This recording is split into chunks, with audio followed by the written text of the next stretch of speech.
It was Christmas Eve when the phone rang, its sharp tone cutting through the faint sound of carolers outside and the warm crackle of my fireplace. I glanced at the screen and saw the name I least wanted to see. My in-laws. For a moment, I considered ignoring it, pretending I wasn't home, pretending I had a life free of their drama. But curiosity and dread are strange twins, and I answered. The first words out of their mouths weren't "Merry Christmas," not even a polite inquiry about my well-being. Instead, they asked me about my husband's inheritance. Their tone was cold, businesslike, almost impatient, as if I were a secretary they'd summoned to fetch their paperwork. The irony was sharp. I hadn't even had time to grieve him properly. And here they were, circling like vultures on a holiday, meant for family and warmth. My chest tightened, but I didn't let my voice break. I told them I'd step outside to take the call, needing the frosty night air to ground me.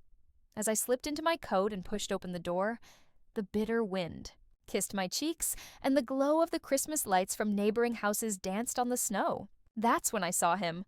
A homeless man, bundled in rags, sitting quietly on the edge of the sidewalk, his hands cupped around nothing but the cold air. His eyes met mine for a fleeting second, and something in that gaze froze me more than the winter air ever could. I stood there on the porch, the cold seeping through my coat as my in-laws' voices droned in my ear, each word dripping with entitlement. They spoke of bank accounts, property, stocks my husband had worked tirelessly for, as though they had earned them themselves.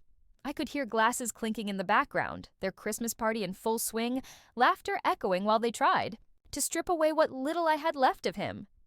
I tightened my grip on the phone, my breath visible in the frigid air, while the homeless man shifted slightly, pulling his thin blanket tighter around his shoulders. I wondered how many of the people, inside their warm houses, sipping wine and unwrapping gifts, even saw him, sitting there invisible to the world. My in-laws pressed harder, asking when I would sign over the assets, reminding me in their twisted way that families should stick together, though what they really meant was, "You owe us." I wanted to laugh at the hypocrisy, but my throat closed with anger instead. Their version of family had always been transactional. Their love was currency, doled out only when they needed something. My husband had been the only buffer, the only one who kept them at bay, and with him gone, they thought I was easy prey. I lowered the phone for a moment, their voices muffled against the wool of my scarf, and looked again at the man on the sidewalk. His gaze was steady, quiet, unjudging, as if he saw straight through me, through the grief, the exhaustion, the isolation. For a heartbeat, it felt like the world split in two, their greed on one side of the line, his silent dignity on the other. I realized then that the inheritance wasn't just about money, it was about control, about erasing me from the narrative of my own life. And in that icy moment, surrounded by twinkling lights and the hollow sound of forced cheer, I knew I had to decide whether I would let them take everything or finally stand my ground. Their voices grew sharper as I put the phone back to my ear, as if they could sense my hesitation and were determined to pierce it like a knife through fragile paper.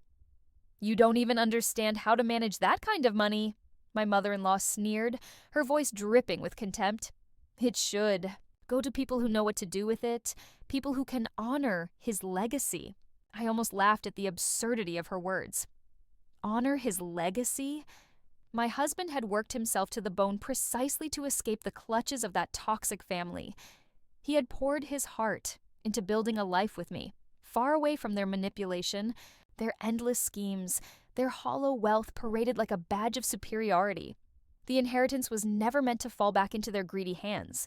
It was meant to protect me, to ensure I wouldn't be left with nothing when the world came, crashing down as it had the night he died. I wanted to tell them that, wanted to scream it into the phone until the words rang in their heads forever, but instead I stayed silent, letting them speak, letting their arrogance fill the cold night like smoke I refused to breathe. The homeless man shifted again, his blanket slipping slightly, and for a moment I caught a glimpse of his face under the dim glow of a street lamp. He wasn't old, not really, maybe in his 50s, but life on the streets had carved lines into his skin like etchings on stone. His eyes held a clarity I hadn't seen in months, not since my husband's funeral. He nodded, faintly, almost imperceptibly, as if he could hear the storm raging on the other end of my call and was offering me a kind of silent encouragement. I clutched the phone tighter, drawing in a shaky breath that misted in the night air. "I won't sign anything," I said finally, my voice steady, surprising even myself. There was silence on the other end, the kind that comes when predators realize their prey isn't going to run. Then came the laughter. Mocking, cruel, echoing in my ear. "You think you have a choice?" my father-in-law barked. "You wouldn't. Last a day without what we gave him. Don't delude yourself. You'll come crawling to us eventually." Something inside me broke then, but not in the way they expected. It wasn't the shattering of defeat. It was the cracking open of a resolve I didn't even know I carried. They had underestimated me for too long, treated me as an accessory in my husband's life, a fragile ornament they could sweep aside once he was gone. But I wasn't fragile anymore. I was grieving, yes, but grief has a way of burning away the unnecessary, leaving only steel beneath. I glanced again at the man on the sidewalk. He was watching me, not intrusively, but with the kind of attention people give when they recognize pain. For a fleeting moment, I imagined my husband standing where he sat, quietly urging me to hold my ground. I ended the call without another word, their indignant shouts cutting off mid-sentence. My hand trembled as I slipped the phone back into my coat pocket, but my chest felt strangely lighter, as if a weight had shifted off me. The night was still, the snow crunching softly beneath my boots as I stepped closer to the man. He looked up, and I could see his breath fogging the air just like mine. I didn't speak right away.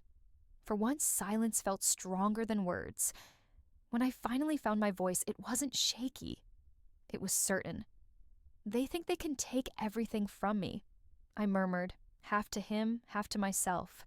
His lips curved into the faintest of smiles, one that didn't mock, didn't pity, but acknowledged, as though he understood more than anyone else ever could.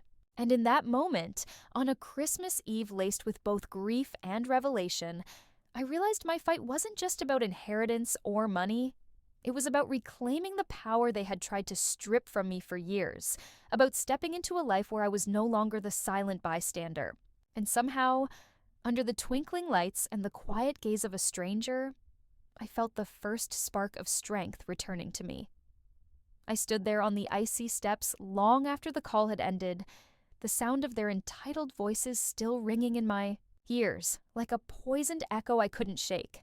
My phone screen was still lit, their names burned into the glass, but I refused to look again. Instead, I turned my gaze outward to the stillness of the street, the faint hum of Christmas lights. Strung across porches, the muffled sound of children's laughter spilling from warm living rooms. It felt like I was standing between two worlds. Theirs, where greed dictated every word and action, and this one, where a stranger shivered silently on the sidewalk, existing in plain sight yet forgotten by all. My chest rose and fell with the weight of the choice I knew I had to make, because their threats weren't idle. I knew my in-laws. They thrived on power plays, on legal loopholes, on intimidation. If they couldn't manipulate me with words, they would try with lawyers, with smear campaigns, with whispered rumors passed like poison among mutual acquaintances. And if I gave them an inch, they would take my last breath without remorse. Man shifted again, drawing his tattered blanket tighter, and something in me broke. Not from pity, but from recognition. He was invisible to the world, dismissed, ignored, treated as though his story no longer mattered. And wasn't that exactly what my in-laws were trying to do to me? To erase me from the narrative of my husband's life, to paint me as a temporary character who had no right to claim the pages we had written together. Rage surged through me, but it was not the frantic kind that burns out quickly. It was slow, deliberate, the kind that carves decisions into stone. I thought of the documents locked in the safe upstairs, of the will my husband had drawn up in. Painstaking detail, making sure I would be protected.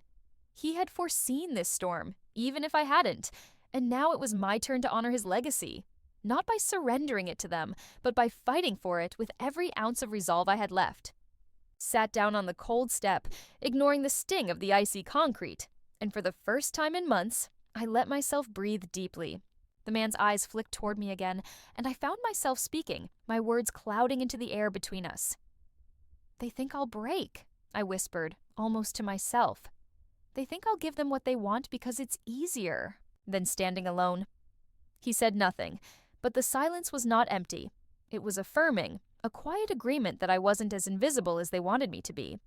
The phone buzzed again and again in my pocket, vibrating like a living thing desperate to claw its way into my attention, but I refused to reach for it. Let them call, let them rage. Every unanswered ring was a reminder that their grip on me was slipping, and the more they tried to tighten their fists, the more control I reclaimed. I stood slowly from the cold step, brushing the snow from my coat, and walked down to where the homeless man sat. Up close, the lines on his face told a story no one had cared enough to listen to, creases carved by wind and hunger, by nights without shelter and days without kindness. He didn't flinch as I approached. He simply looked up at me with that same unshakable calm, as though he had already seen the truth in me before I had seen it in myself. I opened my wallet with numb fingers and slipped a few folded bills into his hand. It wasn't much, not compared to the vast sums my in-laws were demanding from me, but in that moment it felt like the purest exchange of power I could make, giving freely, not under coercion, not out of obligation, but because I chose to. His eyes softened, and he whispered a raspy, "Thank you," so faint I almost thought I had imagined it. The snow crunched beneath my boots as I turned back toward my house, the lights inside glowing faintly through the frosted windows. I paused at the door, my hand hovering over the handle, and realized how symbolic this threshold had become. Inside was the life I had built with my husband, every corner filled with echoes of his laughter, his touch, his presence. Outside was the battlefield my in-laws were dragging me into, a war for control that had nothing to do with love and everything to do with greed. And standing between them, me. Not the fragile widow they thought they could bully, but a woman who had been tempered by loss and was ready to forge her own path. My phone buzzed once more, and this time I pulled it out, staring at the screen. Another call from my mother-in-law. I swiped to decline and then, without hesitation, blocked the number. One by one, I blocked them all. The father-in-law, the sister-in-law, the cousins who would surely call next with their faux concern. With every block, my pulse steadied, my chest opened, my lungs filled with the kind of breath that only comes with release. They could hire lawyers, they could spread lies, they could try to drag my name through the mud, but they would never again have the privilege of speaking directly to me. As I stepped back into the warmth of my house, I realized the inheritance wasn't just financial, it was spiritual. It was the strength my husband had left behind in me, the foresight he had woven into his will, the trust he had placed in me to guard what was his and ours. And now it was my turn to live up to that. Trust, not by hiding, not by cowering, but by standing in the open, unshaken. The stranger outside had reminded me of something vital. Even in the coldest nights, dignity is the one thing no one can strip from you unless you hand it over. And I wasn't about to hand mine to anyone ever again. I closed the door behind me and leaned against it, the faint hum of the heater filling the silence like a lullaby for a house that suddenly felt too large, too empty. My reflection in the glass pane showed a woman I hardly recognized, cheeks flushed from the cold, eyes fierce from something deeper than anger. For months, I had been drifting like a ghost through these rooms, wrapped in grief and the echo of what I had lost. But in that moment, I realized grief had done more than break me. It had reforged me. My husband's absence was still an ache, but now it was also a fire, burning away every illusion his family tried to impose. I hung my coat by the door and walked slowly to the small desk where I kept the safe, my fingers brushing across the metal like a promise. Inside were the documents they so desperately wanted, the will, the deeds, the bank information, all meticulously crafted by a man who had seen through his family long before I did. He had known they would come for me, circling like wolves the moment he was gone. And he had left me not just with assets, but with protection. I pulled the papers out and spread them across the desk, the weight of each page grounding me. His handwriting in the margins of one note caught my eye, a scrawl of love and defiance. For her, always. My throat tightened, but instead of tears, A steady calm washed over me. They thought this inheritance was theirs by blood, but it wasn't. It was his final stand against their cruelty, his final act of rebellion to ensure I could live free of them. By trying to take it from me, they weren't just dishonoring me, they were dishonoring him. And that, I could never forgive. The phone buzzed again. This time not from them, but from a friend, a lawyer I trusted. Word traveled fast in small towns, and I knew the calls would come, the attempts to smear me, to make me the villain in their story. But I wasn't afraid anymore. I explained everything. How they had demanded, how they had threatened, how they had tried to manipulate me on Christmas Eve of all nights. She listened quietly, then told me what I already knew deep down. The law was on my side, and their greed had no foundation to stand on. What they didn't realize was that every call, every threat, every attempt to coerce me could now be documented, stacked like bricks into a wall that would eventually collapse on them. I closed the safe again and stood tall in the quiet room. Outside, snow continued to fall, covering the street in a pure white blanket, muffling the world into stillness. Somewhere out there, the man still sat in the cold, and I wished I could do more than hand him bills. I wished I could hand him the kind of safety I now realized I had been clinging to without gratitude. But perhaps his presence that night had been his gift to me, a reminder that dignity survives even when everything else is stripped away. I turned off the ringer on my phone, set the papers aside, and allowed myself, for the first time in a long while, to sit back in my chair with the certainty that I was not going to be destroyed by them. Instead, I was going to rise piece by piece until I became untouchable. The night stretched on, but instead of collapsing into exhaustion the way I usually did, I found myself pacing the living room, each step sharper, more deliberate. The Christmas tree glowed faintly in the corner, its ornaments reflecting the soft light, but I no longer saw it as a reminder of loneliness. Tonight, it stood as a quiet witness, a symbol of endurance, still standing despite the storms outside.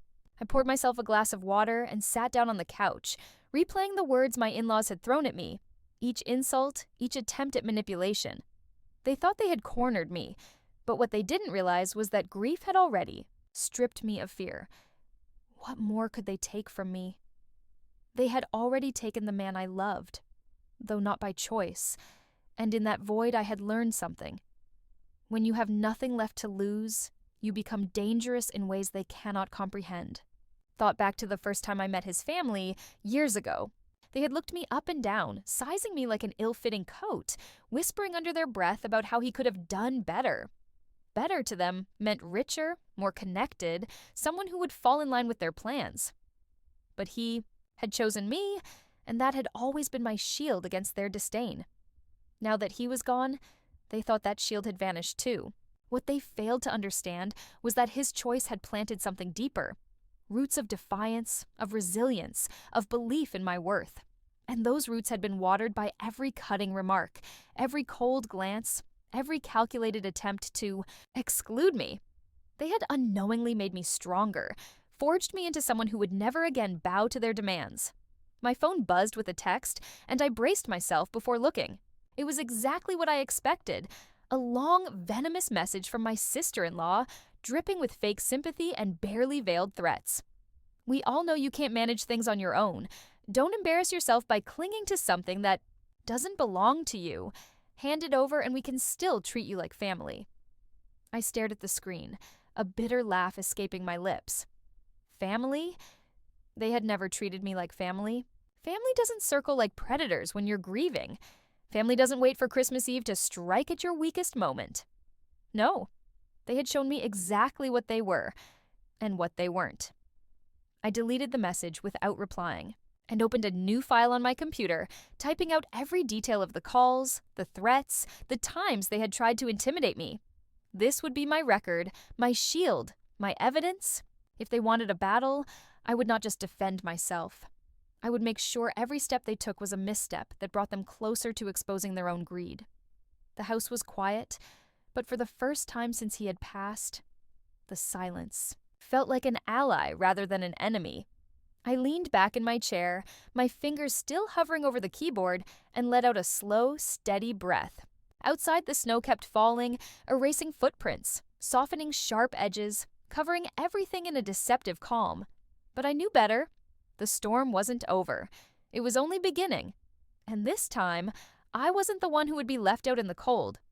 By morning, the house was blanketed in silence, the kind that only follows a night of decisions too heavy to take back. I brewed coffee, the bitter scent filling the kitchen, grounding me in its simplicity. My phone, still silenced, lay face down, on the counter. I knew more messages had come through. I could almost feel the venom radiating from it. But I didn't reach for it.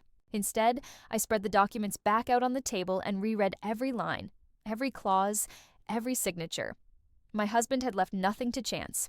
He had known them well enough to anticipate their cruelty, and with every legal safeguard he had placed, I saw his hand guiding me, even from beyond the grave. It wasn't just about protecting assets, it was about protecting me, ensuring I would never be powerless in the face of their greed. I remembered vividly the last Christmas we spent together, before his illness took a turn. He had taken my hands, in his, and told me, "If something happens to me, don't let them push you around. Promise me you'll fight." At the time, I had brushed it off, too afraid to imagine a world without him. Now, those words returned like a vow carved into stone. I sipped my coffee slowly, staring out at the snow-covered street, and realized that honoring him meant more than keeping the inheritance. It meant refusing to be erased, refusing to let them reduce me to a footnote in his story. By noon, the phone had gone quiet. No more calls, no more buzzing. I knew that silence didn't mean they had given up. It meant they were regrouping, plotting. They would come back with papers, with threats from lawyers, with false smiles in public places meant to paint me as the unreasonable widow clinging to what wasn't hers. I imagined the whispers already spreading through their circle, that I was selfish, unstable, incapable. And I realized that was their greatest weapon. Not the law, but perception. They thrived on appearances, on reputations polished like silverware at their endless galas. If they couldn't break me with intimidation, they would try to destroy me socially, to make me doubt myself in the eyes of others. But what they underestimated was that I no longer cared about appearances. My strength wasn't in the shallow approval of society. It was in the knowledge that truth was on my side. I gathered the documents into a neat stack, locked them away again, and opened my laptop to send an email to my lawyer. I attached my notes from the night before, every detail precise, time-stamped, unemotional. If they wanted a war, I would meet them on paper, in court, where facts outweighed theatrics. As I hit send, I felt a rush of clarity, a strange calm that came not from the absence of conflict, but from finally facing it head-on. Outside, the homeless man was gone, his spot on the sidewalk now just a patch of disturbed snow. Yet his presence lingered, as though he had been placed in my path at the exact moment I needed to see what strength looks like when you've lost everything. And for the first time in months, I didn't feel like I was standing alone against the storm.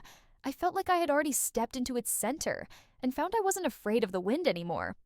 The afternoon light crept across the living room floor, stretching in long, pale beams through the curtains. I sat with a notebook open, scribbling down every memory I had of my in-laws' behavior, not just from last night, but from years past.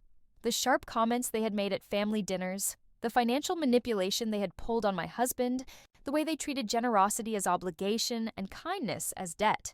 Each memory flowed like ink, staining the page with proof that what they were doing now wasn't new. This was who they had always been.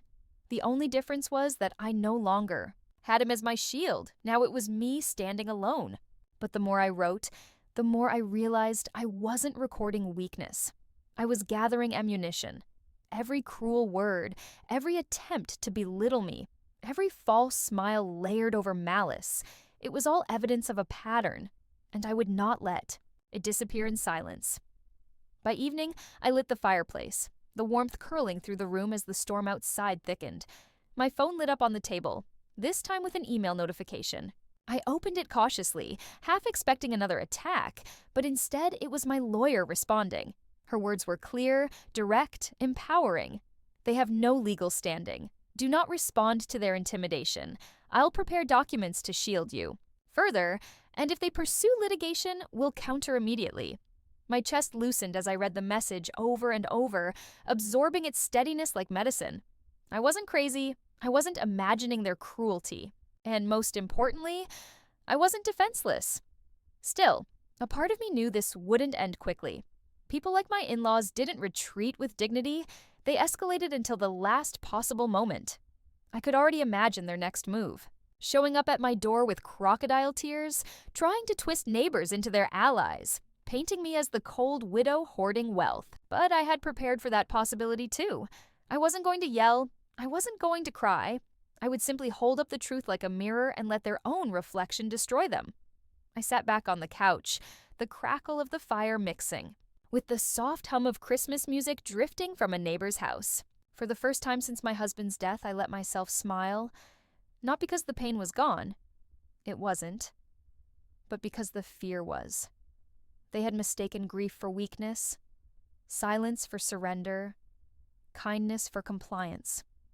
But tonight, with the fire warming my skin and the snow piling higher outside, I understood something vital. I wasn't the fragile ornament they thought they could shatter. I was the steel frame holding this house together. And if they wanted to break me, they would first have to face the truth of who I had become. Someone who had nothing left to lose, and therefore, everything to protect. The night before Christmas. Day felt heavier than the one before, as though the air itself carried the weight of battles yet to come. I wrapped a blanket around my shoulders and sat by the window, watching the snowflakes drift endlessly, each one disappearing into the white sheet already covering the ground. The silence of the street was deceptive. It looked so peaceful, so pure, but beneath that calm, I knew the storm of my in-laws' fury was only gathering strength. They weren't the type to surrender after one failed attempt. They thrived on control, on bending others to their will, and they had never forgiven me for slipping out of their grip. My husband had been the only one who dared stand between me and them, and now they thought I stood alone. What they didn't realize was that grief had built a fortress around me, one made of resolve stronger than any walls they could break. I reached for the small box on the mantel, the one I hadn't opened since his funeral. Inside lay letters he had written during his illness, notes of reassurance and love, his way of leaving pieces of himself behind for me to find when the world felt unbearable. My hands trembled as I unfolded one, and the words blurred through tears I hadn't let myself cry in weeks. They'll try to take everything from you. Don't let them. You were my choice, my life, my only family. Protect what's ours, even if you have to stand alone. My chest ached, but it was no longer the ache of despair. It was the ache of strength being reborn. His voice lived in those words, and I could almost hear him beside me, urging me to stay steady, to fight not just for the inheritance, but for the dignity he had always wanted me to keep. By midnight, I had drafted a letter of my own, not to them, but to myself. A promise that I would never again bow to intimidation, that their power games would end the moment they collided with my refusal, that I would take every legal step, every protective measure, every ounce of truth I held, and use it to keep what was rightfully mine. I signed my name at the bottom and tucked it into the box alongside his letters, a pact across time between the life we had shared and the life I was carving forward. When I finally rose and walked through the quiet house, I felt the difference in the way the walls held me. This was no longer just a home filled with absence. It was my fortress, my sanctuary, my inheritance in more ways than one. Outside, the street was still, the spot where the homeless man had sat now, untouched, blanketed, in snow. But I could still see him in my mind, the calm in his eyes, the unspoken message. Dignity is not given, it is claimed. And I knew, with every beat of my heart, that no matter how hard they pushed, no matter how deep their claws tried to sink, I would not be moved. Not this Christmas. Not ever again. Christmas morning broke with a sky so pale it looked almost translucent, the kind of cold light that seems to reveal everything you'd rather keep hidden. I woke to silence.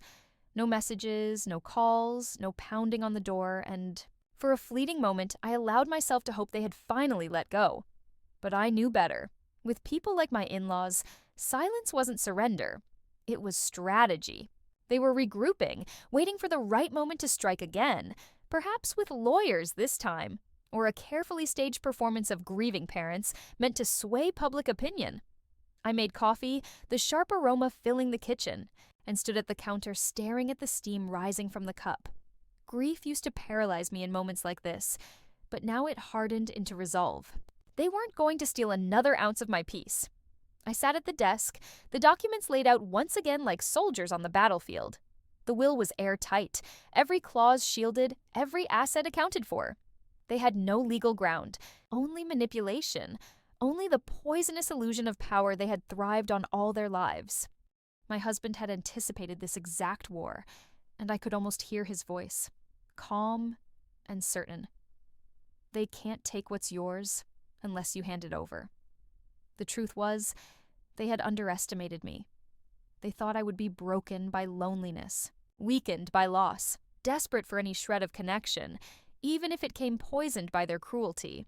But I had already learned the most brutal lesson grief could teach, that standing alone is still standing. The doorbell rang once, sharp and echoing through the quiet house. My pulse quickened, but I didn't move immediately. I let the chime fade, let the silence swell, before finally walking to the door. Through the frosted glass, I saw them.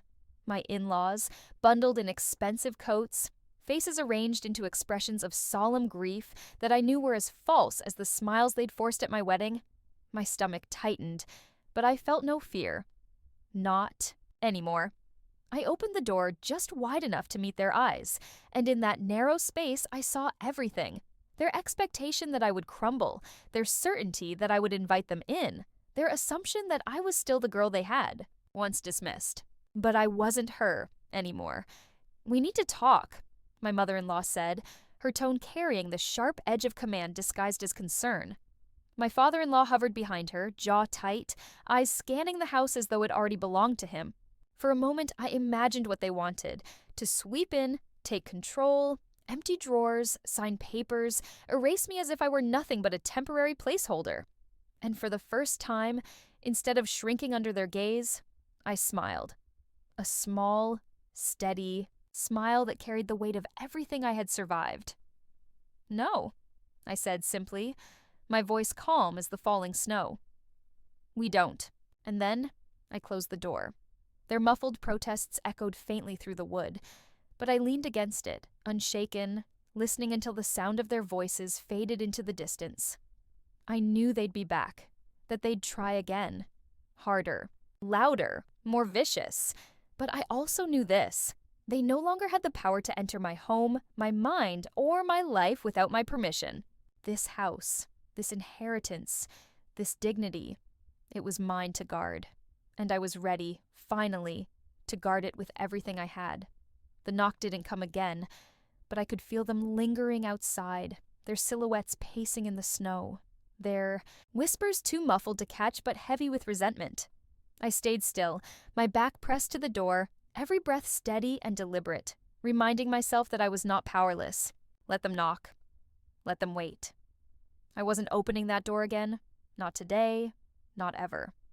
Eventually, the crunch of boots in snow faded down the path, and I allowed myself a long exhale, the kind that empties not just your lungs but months of fear. Lodged deep inside, I walked back into the living room, the fire still glowing low, and curled into the armchair with the box of his letters resting in my lap. I unfolded another one, the paper soft from being handled so many times, and read his words. "They will try to define who you are without me. Don't let them. You are stronger than their stories." My throat tightened, but this time it wasn't from sorrow. It was from recognition. That strength he had seen in me, the one I had doubted for so long, was finally here. Every decision I made now wasn't just mine, it was ours, a continuation of the love he had trusted me to protect. By afternoon, the phone buzzed with a new number I didn't recognize. I let it ring out, then checked the voicemail. It was exactly what I expected. Their lawyer, polished and formal, urging me to reconsider for the good of the family. I almost laughed at the irony. Family, to them, was just another word for leverage. I saved the message, filed it with the rest of my notes, and sent a quick reply to my own attorney, forwarding everything. The game they thought they were playing, in secret, was being documented in detail. Every move logged, every threat preserved.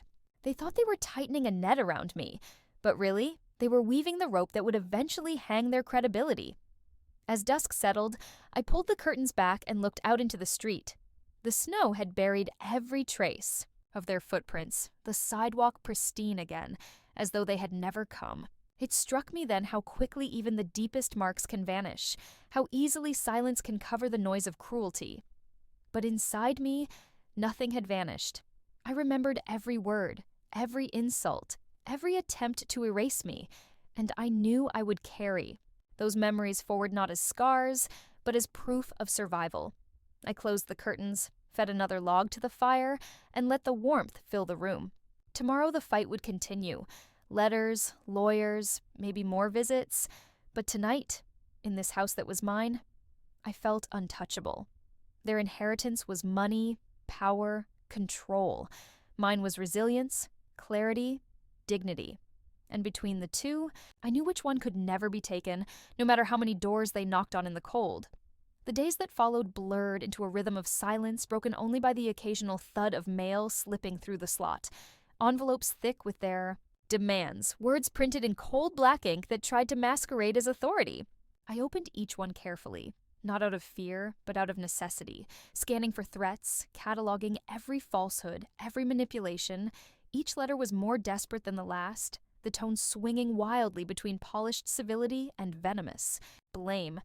They accused me of greed, of clinging to what belonged to the family, of betraying the legacy of the man I loved. But what they never understood, what they could never understand, was that his legacy was me. His choice, his will, his life intertwined with mine. They weren't fighting for his memory. They were fighting against it, trying to twist it into something that served only themselves. I refused to be dragged into their theater. I didn't argue. I didn't respond. Every word they sent me became another page in my growing file, another stone in the wall I was building between us. My lawyer worked quietly but efficiently, turning their noise into evidence, transforming their cruelty into ammunition that would eventually dismantle them in a courtroom, should it come to that. And while they flailed louder and louder, I grew calmer, steadier, more certain that silence was my greatest weapon. But the real turning point came a week later, when I found myself back on that same porch where it had all begun. The snow had melted in patches, leaving icy scars on the pavement, and the air carried that brittle stillness unique to winter afternoons. As I stood there, I thought again of the homeless man I had seen that first night. His presence seared into my memory. He hadn't returned, but his absence felt just as powerful as his silence had been. He had reminded me that dignity exists even in the harshest cold, even when stripped of everything else. And that reminder had become my anchor. I whispered into the wind as if speaking to him, to my husband, to myself. You can't erase me. The words hung in the air, visible in the puff of my breath, before disappearing into the gray sky. But even as they faded, I knew they were true. I had survived grief. I had endured their cruelty, and now I was stronger than I had ever been. They could threaten, they could lie, they could throw their wealth around like weapons, but they could never take what was mine without my consent, and my consent was something they would never have again. That night, as I locked the documents, away for the last time and let the fire burn low, I realized I wasn't just defending an inheritance. I was reclaiming myself, piece by piece, and the woman who emerged from that battle was not the widow they expected to break, but the survivor they never saw coming. Weeks later, when the first court date finally arrived, I walked into the courthouse, alone, dressed in the same calm defiance I had worn on the night they first called me. My in-laws were already there, draped in their expensive coats, faces painted with performative grief for the crowd they hoped to sway. But the moment the judge read my husband's will aloud, every clause, every signature, every detail leaving no room for their entitlement, their composure cracked. My mother-in-law's lips tightened into a thin line, my father-in-law's face drained of color, and the whispers they had relied on for years suddenly fell silent in that room. The law was clear, unshakable, and for once, so was I didn't look at them as I left. I didn't need to. Their downfall wasn't mine to gloat over, it was theirs to carry, a weight of greed exposed for everyone to see. Outside, the air was sharp, the sky a hard winter blue, and as I walked down the courthouse steps, snowflakes began to fall, soft and steady, as if erasing the traces of their cruelty. I thought of my husband then, of the promises we had made, of the quiet strength he had seen in me even when I doubted it myself. And I thought of that man on the sidewalk, his calm gaze on a night when I was teetering on the edge of surrender. Both had been right. Dignity is not given. It is claimed. I drove home in silence, the kind that no longer felt heavy, but liberating. When I stepped inside, the house didn't feel like an empty monument to what I had lost. It felt alive again, mine to protect, mine to shape. I lit the fire, pulled out the box of letters, and placed my final note inside, the one I had written to myself. I kept my promise. And with that, I closed the lid, sat back in the warmth, and allowed myself to breathe fully and freely for the first time since he was gone. They had tried to erase me, but I remained. Stronger, untouchable, whole.